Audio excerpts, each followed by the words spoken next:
Hello and welcome to Eva's House of Spirit. I'm Eva and I'm making this video as a correction to the last video I made. I just learned that I fell for an urban legend and I don't want to perpetuate urban legends or information that is not true. So I want to share with you what I found out, what I got wrong. I believed for the longest time that kosher salt was blessed by rabbis. It's not blessed by rabbis.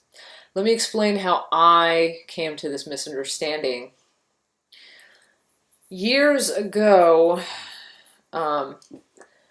Morton salt used to have something on its label that said that the salt was produced under the supervision of rabbis. And I remember reading that years and years and years ago. I was like really young. And also I remember at some point years ago, someone actually told me, I forget who, I forget exactly how old I was, someone had told me as well that kosher salt is blessed by rabbis. And I don't know where they got their misinformation.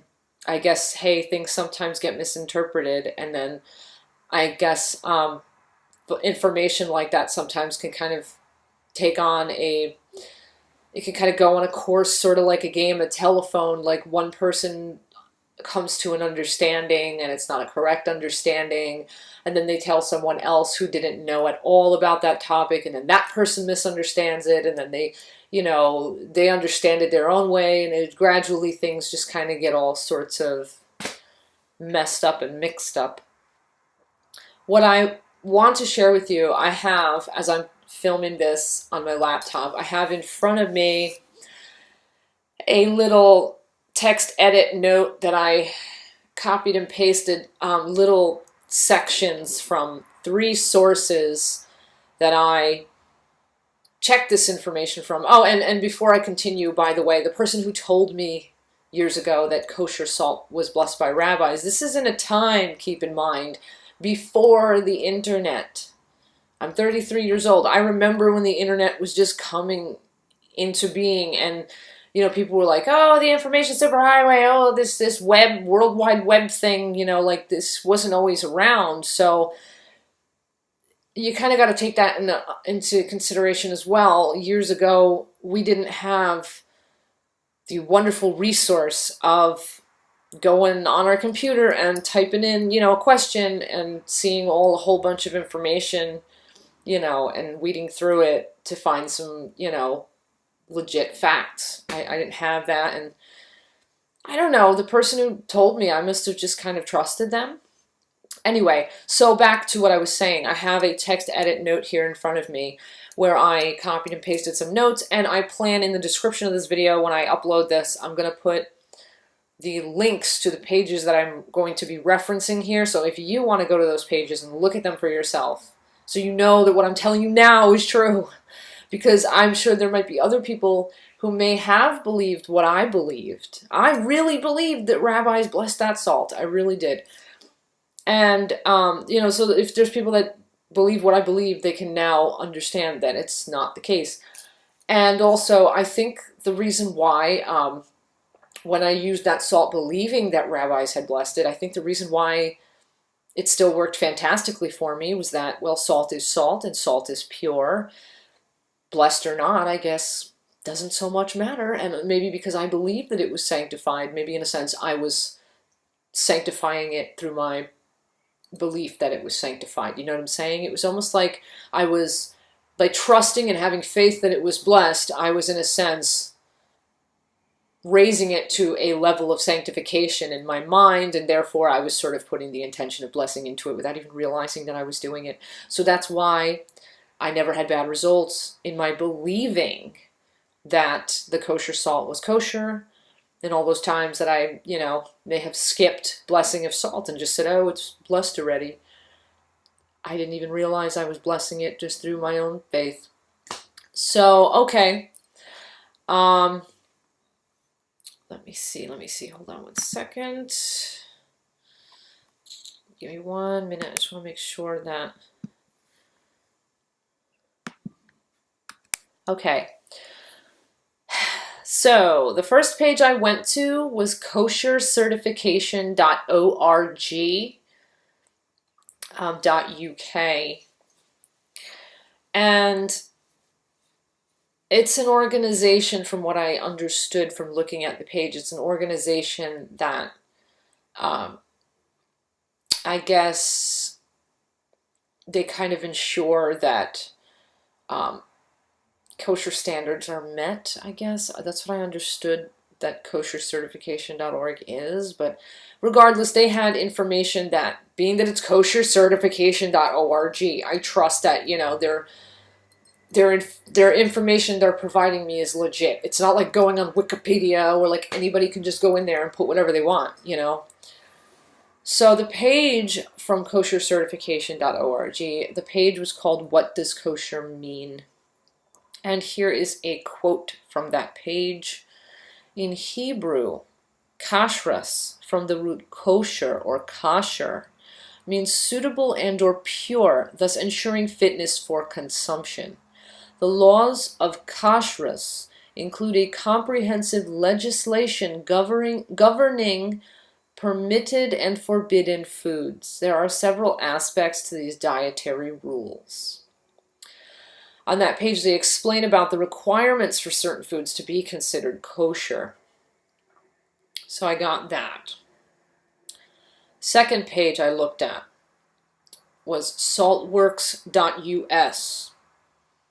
Apparently, I trust this source because they're all about salt. I think they might be a salt manufacturer, so they would probably know all about salt. It's not just like some person just, hey, I know this about salt. You know, like it's pretty legit source. And it was a page that was titled Kosher Salt Guide.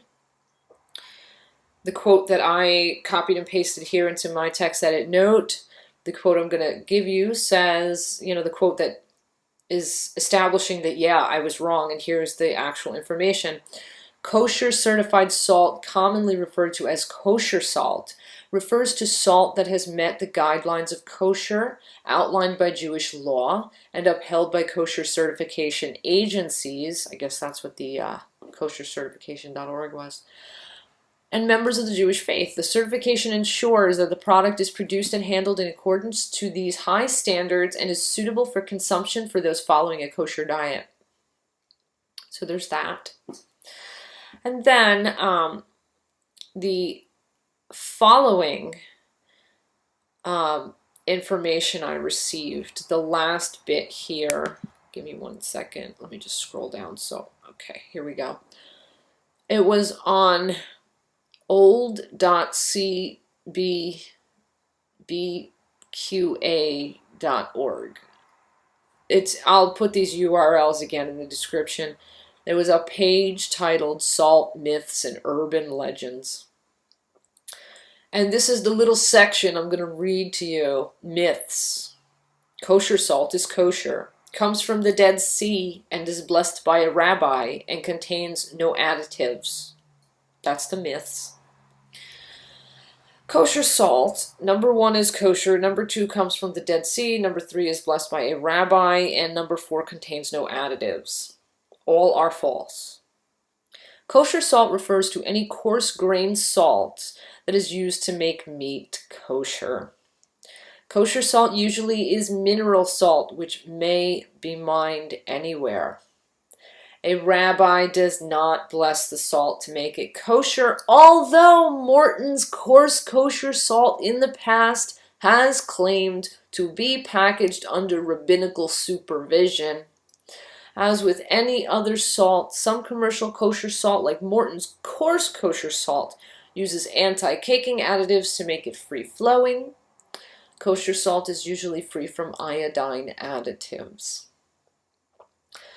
So, yes, I feel a little foolish, but that's just the human ego, you know what I mean? When someone goes, no, I think you're mistaken. But you know what? I'm glad. I'm glad that someone brought that to my attention. And as much as I feel like kind of stupid that I got that wrong, I'm glad that I found out the truth. And that's why I'm here making this video, so I don't perpetuate, excuse the French, bullshit. I'm glad I learned and someone told me, oh, well, I don't think it's blessed, you know, because if that person didn't tell me that, I wouldn't be learning the truth right now. Because like I said, I remember that Morton salt packaging. My mother used to buy it all the time because she would salt sardines with it, you know, and she would do like her cooking a lot with the old, you know, the kosher salt. And this is going back years and years. My mother used to do this. I remember that reading the package and seeing something about that, about rabbis being involved in Morton's kosher salt process or something. And I was told by someone that I trusted once that, oh, it's blessed by rabbis. I guess they really believed that too. I guess they maybe misunderstood the supervision thing and they told me that and I trusted them. And then, you know, and I'm sure other people maybe misinterpreted that as well because obviously it was on this website, so I wasn't the only one who thought that. But now we know the truth. Does this mean I'm going to go throw out my box of kosher salt? No, no. Because just like my notes here say, where was it that I read? There was a part of this I wanted to, what was it?